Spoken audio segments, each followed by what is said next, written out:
Companies have been featured, listen, in CNBC, Inc., the Wall Street Journal, the New York Times, Yahoo Finance, ABC, and none other than Forbes magazine. He's the founder of Disrupt magazine and Disrupt University. Welcome to Gana tu Día el podcast, the CEO and philanthropist Tony Delgado. Carlos, thank you so much for having me, my friend. I was That's hoping, a great introduction. I don't even have to say anything. I was hoping for the what up, Disrupt Nation. Yeah. What's up, Disrupt Nation?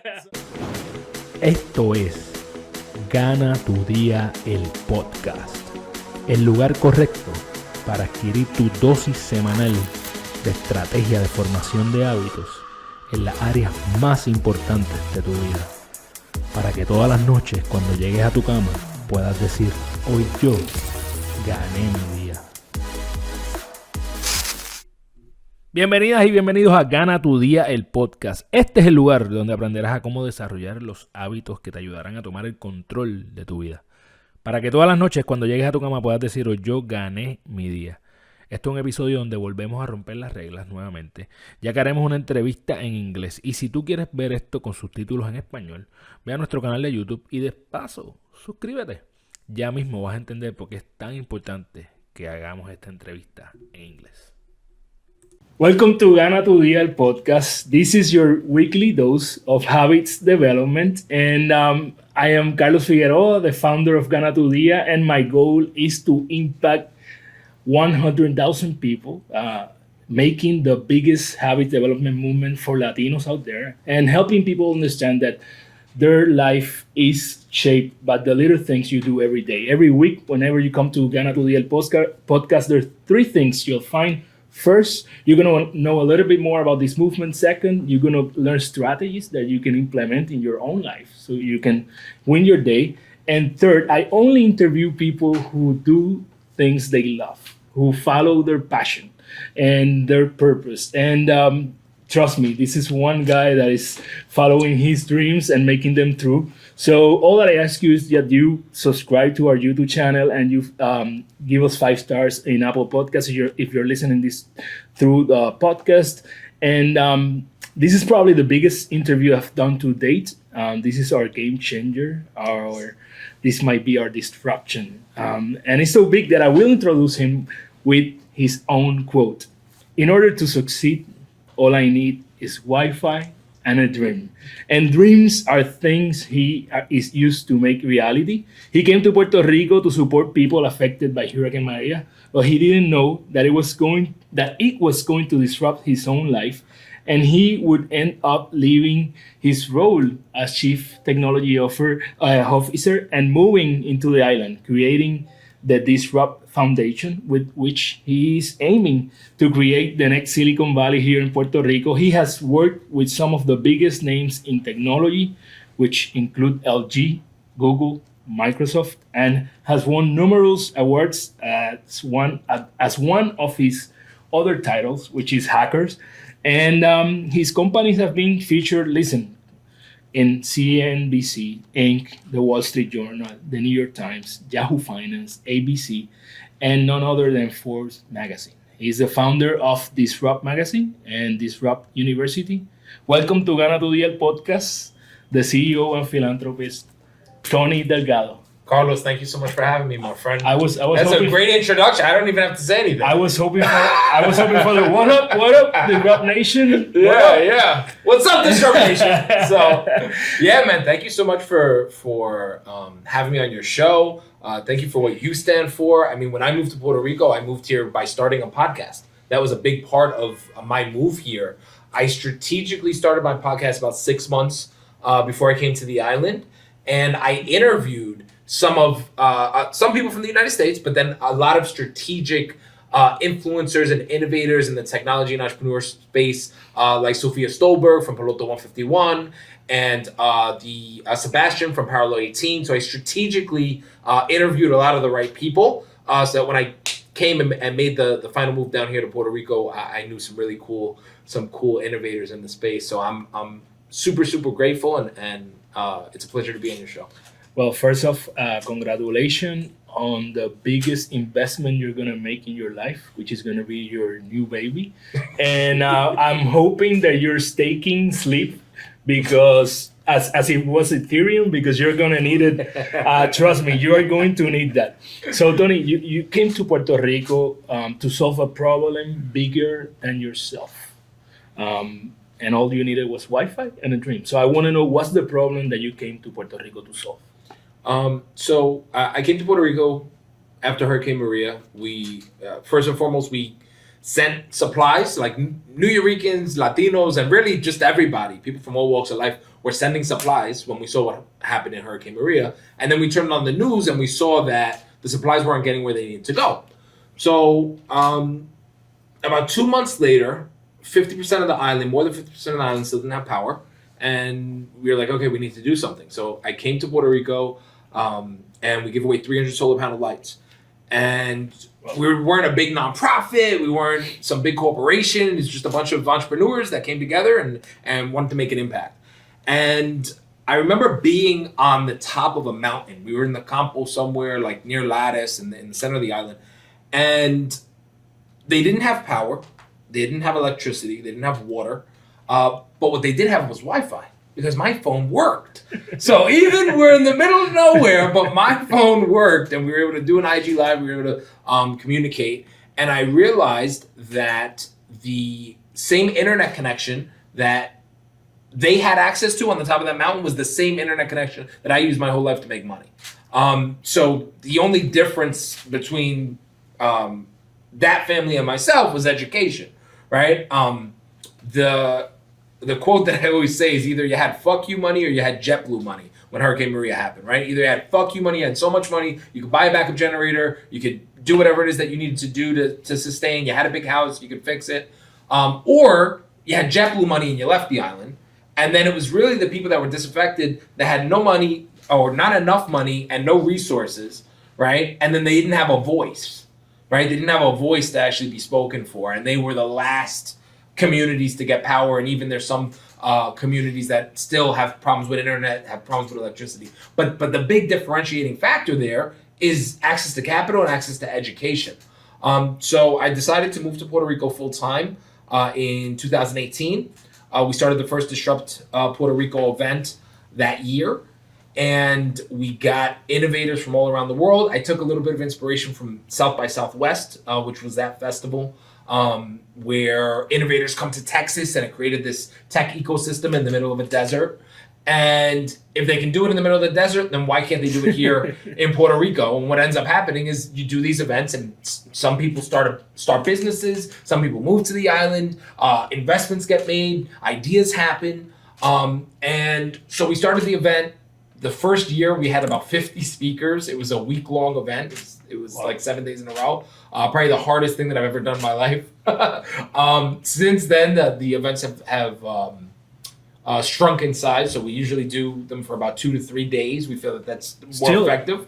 And then with COVID, we brought all of our education online. So now our mission, and I love how you started the podcast.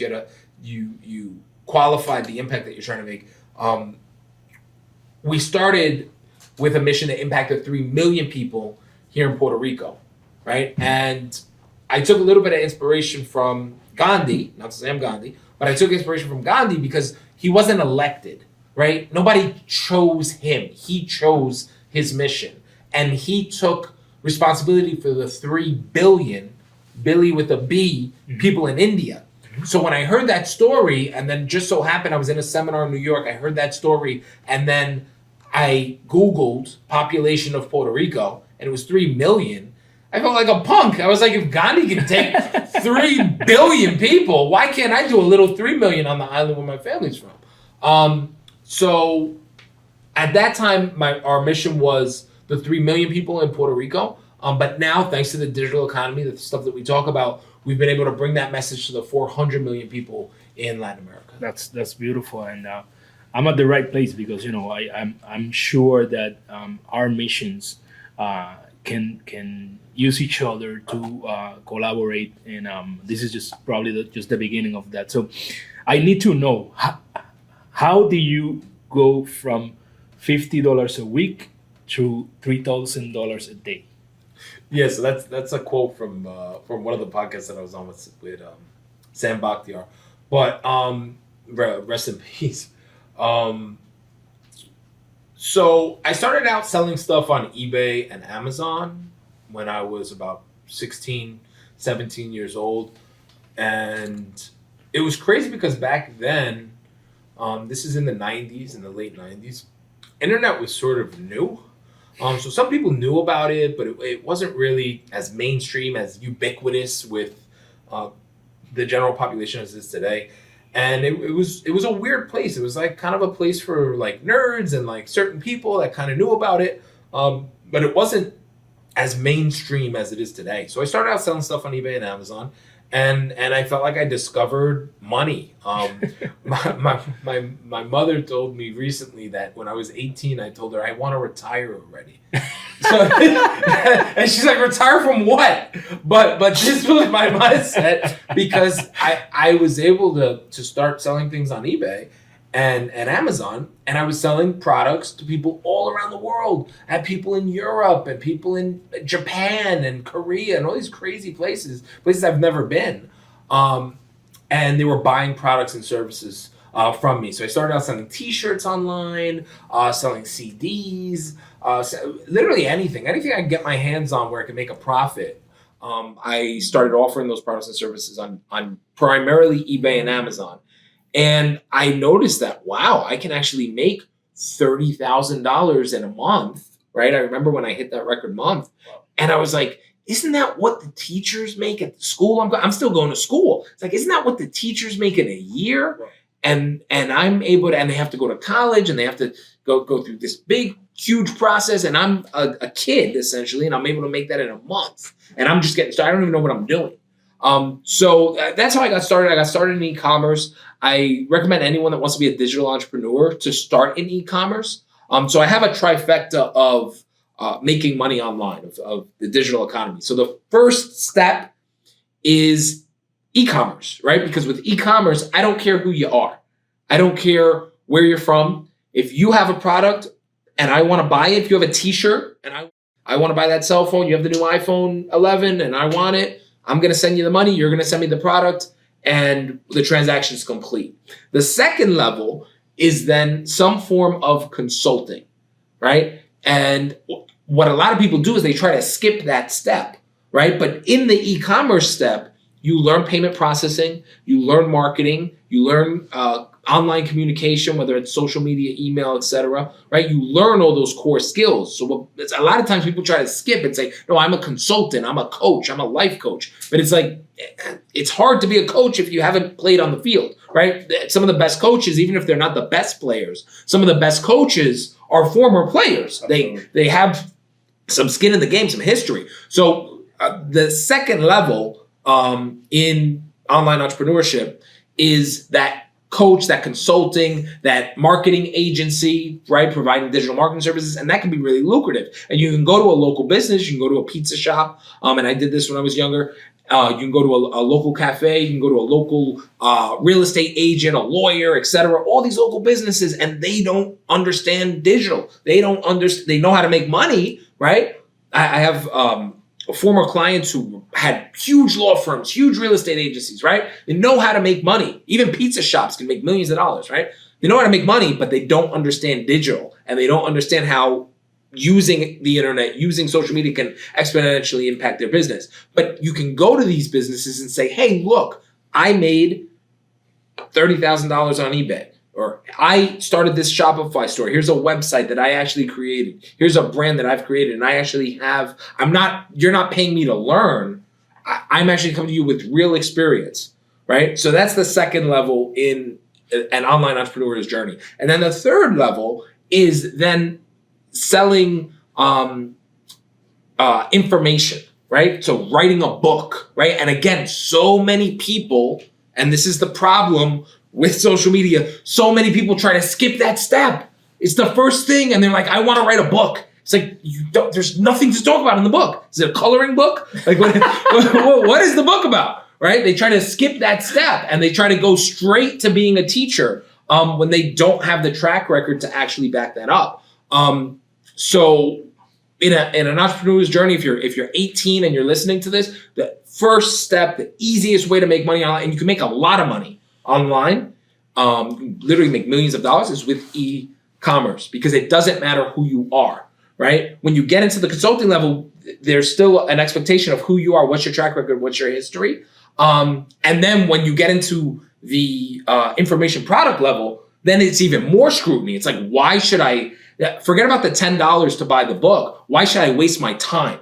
Why should I spend a whole week reading this book? This person better be, I could read a book from anyone, right? I could read a book from Warren Buffett's partner, Charlie Munger, right? He has a book that I can read with his most, so if I'm gonna invest my time, why would I, right? So that's the last level, but I urge you, if you're an entrepreneur, I urge you to stay in those first two levels for at least the first 5 to 10 years of your career. Actually build a career with experience, with a track record, before you actually try to go for the third level. I like that perspective a lot, and gonna keep that in mind as well. I might have skipped step 1. listen, and these things again, they're guides, right? No one's life is perfect. I've done a lot of things backwards and in reverse. But my mission is to provide a blueprint so that people can accelerate their life. Absolutely. Focus is key on getting the level of success that you have. How do you stay focused? I focus on problems that are bigger than myself, because at the level that I am now, and even at the level that I was before I moved to Puerto Rico, I didn't have to come here, right? I had a condo, had a good job. I was a partner in the company, had a big lion stake of equity in the company with another guy that had just sold this company for $50 million. We were on course for some sort of an exit, right? I didn't have to come to Puerto Rico.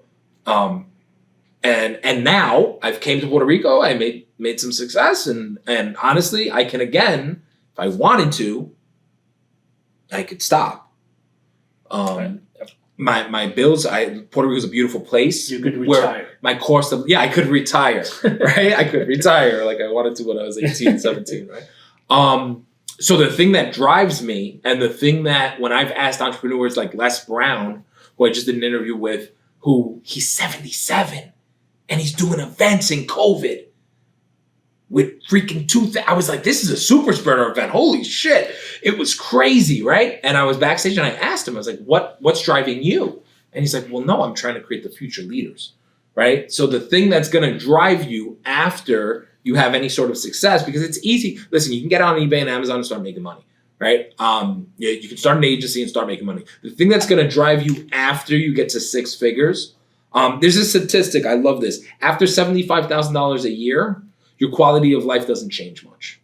And your quality of life to happiness ratio is not going to change much. Oh, really? Once you get to $75,000 a year, okay, I guess you can have a nicer car. You go from Acura to a Mercedes or something. But your life is not really going to change exponentially after 75 to probably 100K, depending on what market you live in, right? New York, that might be closer to 150, and Puerto Rico is probably around that 6-figure mark. So after 6 figures, what is going to drive you, right? The thing that's going to drive you is impacting for others. I met a billionaire when I moved to Puerto Rico, who was partaking in the Act 2022 program. Mm-hmm. And so I helped him get set up. I took him to the DMV to get his driver's license. I connected him with some people that I knew to sort of expedite his process.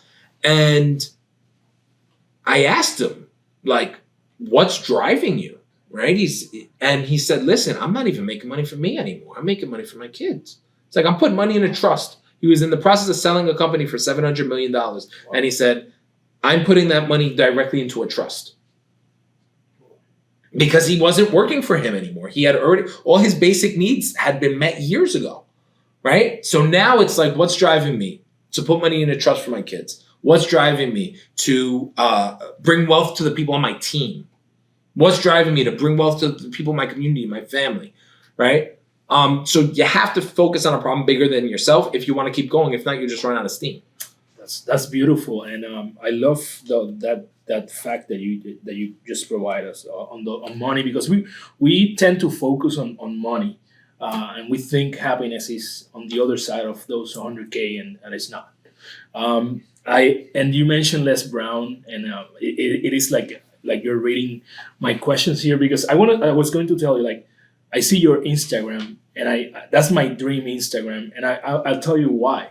Not because of the U-Wagon, although I wouldn't mind having one, but you have Les Brown in there. I mean, you have connections with Grant Cardone, Eric Thomas, Master Munoz, obviously Gerard Adams. And I see like the people that globally a lot of us admire. You know them, and you have that kind of network. Even Tony Robbins' son, right? You know him, and you have a relationship there. So I'm wondering, how do you put yourself in a position where you could create those kind of relationships? Well, I mean, one smart thing that I did, just to be transparent, is I started a podcast. It's a really great medium to network and communicate with people, to create these types of platforms, whether it's a podcast, whether it's an interview series, whether it's an event series. It's a really easy way. It's gotten harder, right? The landscape's definitely gotten more competitive, but it's a really easy way is to create the platform and then be able to feature those experts, and then that's an icebreaker to then build a further relationship. So that's how my relationship with Les Brown started, right? I interviewed Les Brown on my Instagram Live, right? And when I was done interviewing him on Instagram Live, we took that content down. We then turned it into a podcast, cut it up, edited it, made the most out of it. And then when he was doing an event in New York City, we decided to be a part of that event and help him promote it and help him sell tickets. But, at the end of the day, you mentioned E.T. the hip hop preacher is another person that we did an event with, right? You have to provide value to these individuals, right? So when we did our collaboration with E.T., we sold tickets. We said, hey, we're going to put money in your pocket. Figure out how to put money in other people's pocket if you want to work with them. And they will very quickly figure out a way to work with you, right? So when we did our collaboration with E.T., we rented a stadium in New Jersey, right outside of New York City. And we sold tickets and we made a lot of money. And we said, hey, we're going to do this event together. We're going to sell tickets and you're going to get a percentage of this sale. We're going to do a collaboration and an event together, right? So I think, creating those win-win scenarios is definitely key. The other thing that I'll say is some of the most influential people that I've met and that I know and that I've worked with are people that don't have social media at all. Some of the richest people I know, the Indian dude that I told you was a billionaire, he doesn't have nothing. No Facebook, no Instagram, right? But I was able to meet him, connect with him because he was moving to Puerto Rico, and then be of service. Hey, listen, I know you're coming down here for Act 20. I know how to expedite your driver's license. Let me help you with that. I know how to help you with real estate. Let me help you with that. I've already gone through some of these struggles. So let me help you. And then in exchange for that, I'm going to spend time with you and you're going to teach me things just because we're going to be spending time together. So I learned so much from this Indian billionaire. It was crazy. And just by going to lunch with him, going to breakfast with him, and providing value. So finding those value exchange propositions is probably the number one key to networking with high net worth individuals. Do you have any particular mentor that is like your go-to person? Who's my mentor? Hugo Sanchez, my mentor. So Hugo Sanchez, he's the founder of the Modi app. And this individual, he came down with me to Puerto Rico and he helped us with the solar panel lights. He had a connection to get solar panel lights from China and he was instrumental in making that happen. And he has a really crazy, incredible story. He was born here in Bayamon. Okay. Then he moved to New York City when he was around 18. And then he got in trouble with the wrong crowd and he ended up doing 20 years in jail. And then he came out and he became a complete success story, got into construction, ended up making millions of dollars, then got into the laundry, the dry cleaning industry, made a lot of money there. And now he just released an app. And now he's working on getting his app into Silicon Valley. Just raised $500,000 for his app. We're helping him raise that money. And now his next raise is a $10 million raise. All of these after spending 20 years. Yeah. So, definitely a confirmation that our past does not define our future.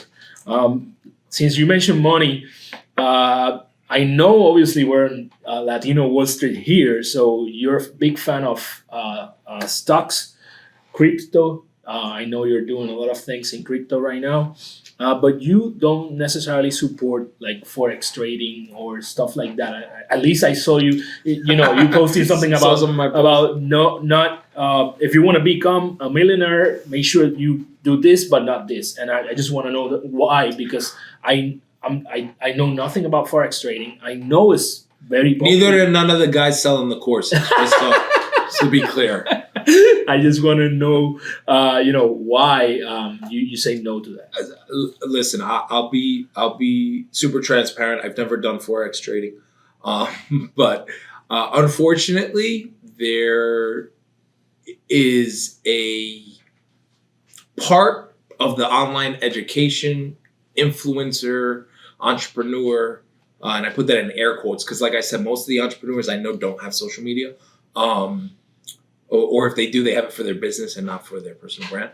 But unfortunately, Forex, while it is a financial instrument, definitely most of the people in that industry are usually selling multi-level marketing products or lifestyle products that may or may not yield real results. So most of the people that are in this industry, whether or not Forex is like a piece of technology like Instagram. That's like saying Instagram is bad. Well, Instagram's a tool. There's a lot of crazy stuff on there, but there's some good stuff too. So Forex is a financial instrument, but it's been way overhyped as a means of creating wealth.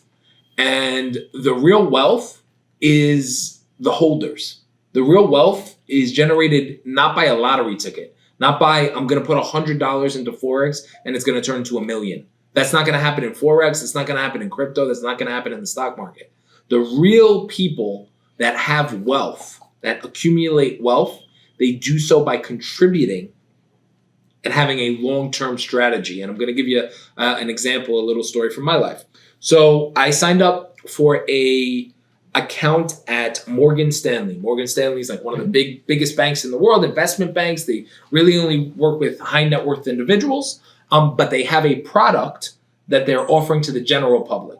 So traditionally, you could only get a Morgan Stanley account if you were a millionaire or you had a high net worth, but they have a product for consumers. So I went to their website and I signed up for their consumer product.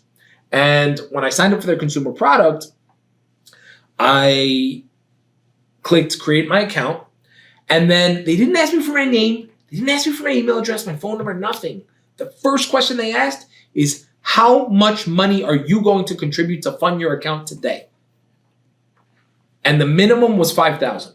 So I couldn't even hit next. I couldn't even go to the next step if I didn't type in physically, I'm going to put $5,000 into my investment retirement account long-term today. And I click next. Next question, no email, no name. How much are you going to contribute on a monthly basis to grow your account? I put in $5,000 again. Click next. Then it generates me a graph, and it says, in 20 years, you'll be a millionaire. Because you're going to put $5,000 a month, plus that money's going to compound, you're going to get interest, we're going to invest it into stocks, into mutual funds, etc. And in 20 years, you'll be a millionaire. And that's the difference between the get rich quick and Forex getting a bad rap way of thinking and the way that real wealth gets generated and real wealth gets created in this country. I was speaking to someone on my team earlier today, and I was telling him that, and this could be harsh depending on the situation that you're in, but whatever situation that you're in, you deserve it. If you're in a good financial situation, you deserve it. If you're in a bad financial situation, you deserve it. If you're in a good health situation, you deserve it. If you're in a bad health situation, you deserve it. Because the universe is fair. People say things aren't fair. No, the universe is fair. I'm overweight, and I've posted about this on social media. I'm overweight because I eat too much and I don't work out enough. Period. It's fair. The universe is giving me what I deserve at this exact moment. My business is doing well because I put 90 hours a week plus into my business. That's why it's doing well. And I worked for 10 years and ate shit in corporate America and did intern jobs and didn't care that I was getting paid $14 an hour when I was billed out at 200 in the IT industry. I was happy. I did it with a smile. It's like, oh, this is great. I'm learning how to charge 200 an hour. Right? But I'm getting right now what I deserve. And so is everyone else. You get the results based on the work that you put in. And people say, oh, well, some people born with money, whatever. More than 50%, I think it's 90% of millionaires are not born with it. They're self-made. Yep. And more than 50% of millionaires, here's another fact, are working some sort of a 9-to-5 job. And they're investing their money wisely and being conservative and doing that Morgan Stanley long-term thinking strategy, right? But you get in life what you deserve. And the challenges that are coming to you, because we all have challenges, right? But the challenges that are coming your way, you have the opportunity to either see them as challenges or you can see them as opportunities, right? And if you're able to take the challenges that come your way and seize them and see them for the possibility of what can be created, then now you shift the mindset. And to talk about Tony Robbins, right? You shift the mindset from things that are happening to you to things that are happening for you. And once things are happening for you and you start seeing the world in that way, the possibilities are endless. There's no failure. Yeah. Our slogan is, take control of your life. You're the only person in control of your own life, right? And it's harsh sometimes to hear that, but it's true. Where do you see Latino Wall Street and Disrupt University 10 years from now? So our goal when we came to Puerto Rico was to be an accredited school and an accredited university. So we're working with some university partners now to get some of our programs accredited and have them be college electives so that people can actually take them into the school system. That's why when we get compared to like the course creators of the world, and shout out to everyone, because I think most people do get into this industry with the best intentions. But our goal and our vision and our mission is to augment the traditional education system, right? So don't burn it down to the ground. The fact that we have universities everywhere is great. How can we add to that educational system so that we can just improve it and innovate it? Because the bureaucracy that's involved in updating these curriculums times the speed at which education is evolving now with the internet is disproportionately putting the average college student at a disadvantage. So how can we augment and go into the traditional education system and offer things to speed them up, right? Because the kids that are in these universities are great kids. They're going in there with the best intents, the best kids, because they want to learn, they want to do something with their life, right? So how can we augment, sprinkle a little sugar onto the existing education system and improve it? Beautiful. I'm sure you're gonna get there. You're a dream chaser and a dream achiever. So congratulations. I want to thank you for your time. It's been a real pleasure. I want to also thank my friends of Woodburn PR, which this is a gift for you. Obviously you use hats just as me, and I have my eye on this one too. You always wear black, and the island is your new symbol. So that's beautiful. That one is for you. You can go to woodburnpr.com and use the code GTD for a free shipping. And, this has been a blessing to be here with you. I want to make sure that people get some of the biggest things that we learned today. So first of all, make your dream big enough, because you get the focus of your life by chasing something that is bigger than you, right? Secondly, figure out how to put money in other people's pocket. That's the fastest way to create a network that is going to be long enough. It's also the fastest way to make money.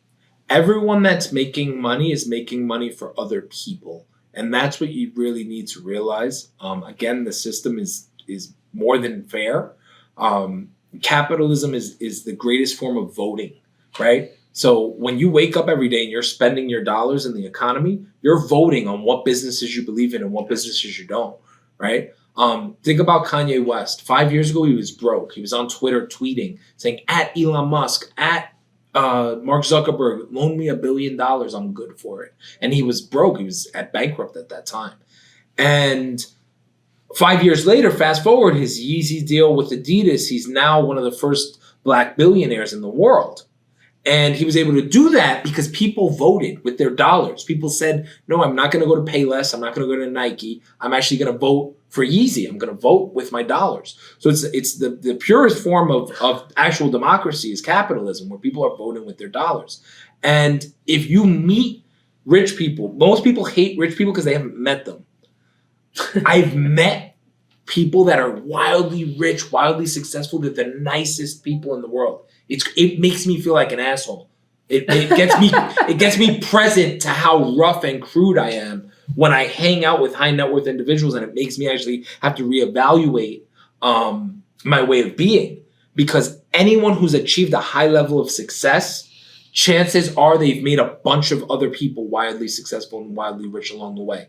Amazon is a great example. Jeff Bezos, he created a platform where you as an entrepreneur can join his platform and become a millionaire overnight, because he has the whole platform, all the infrastructure, all the customers are already there, and you can go on there and sell, and you can become a millionaire. Jeff Bezos has created, he's a billionaire, but he's created more millionaires than probably anyone else in this world.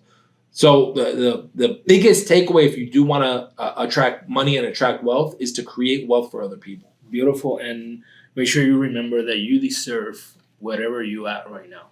And that's a big statement that can transform your life starting today. So thank you very much. Really appreciate it. And remember, you are the only person responsible for anything that happens in your life.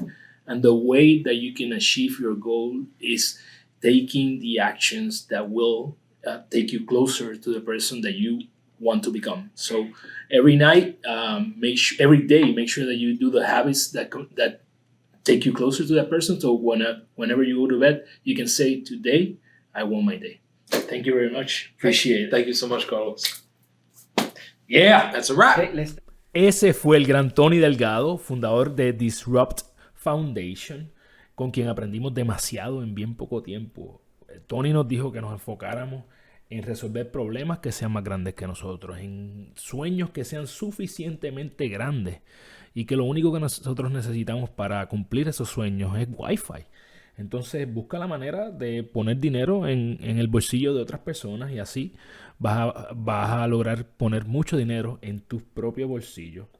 La realidad es que la verdadera riqueza viene de la contribución. Esto es algo que hemos hablado muchas veces, y muy importante, y aunque suene feo o duro, tú mereces la situación en la que estás. Y eso va totalmente atado a cuando yo digo que eres la única persona responsable de todo lo que pasa en tu vida. Así que espero que hayas aprendido mucho. De paso, te exhorto a que te unas al próximo Gana tu Día Academy, que comienza la semana que viene, y en donde tú puedes tomar el control de tu vida. Esto es a través de 4 sesiones por Zoom. Te voy a llevar a través de visión, plan y acción. Y si utilizas el código GTDAOCT,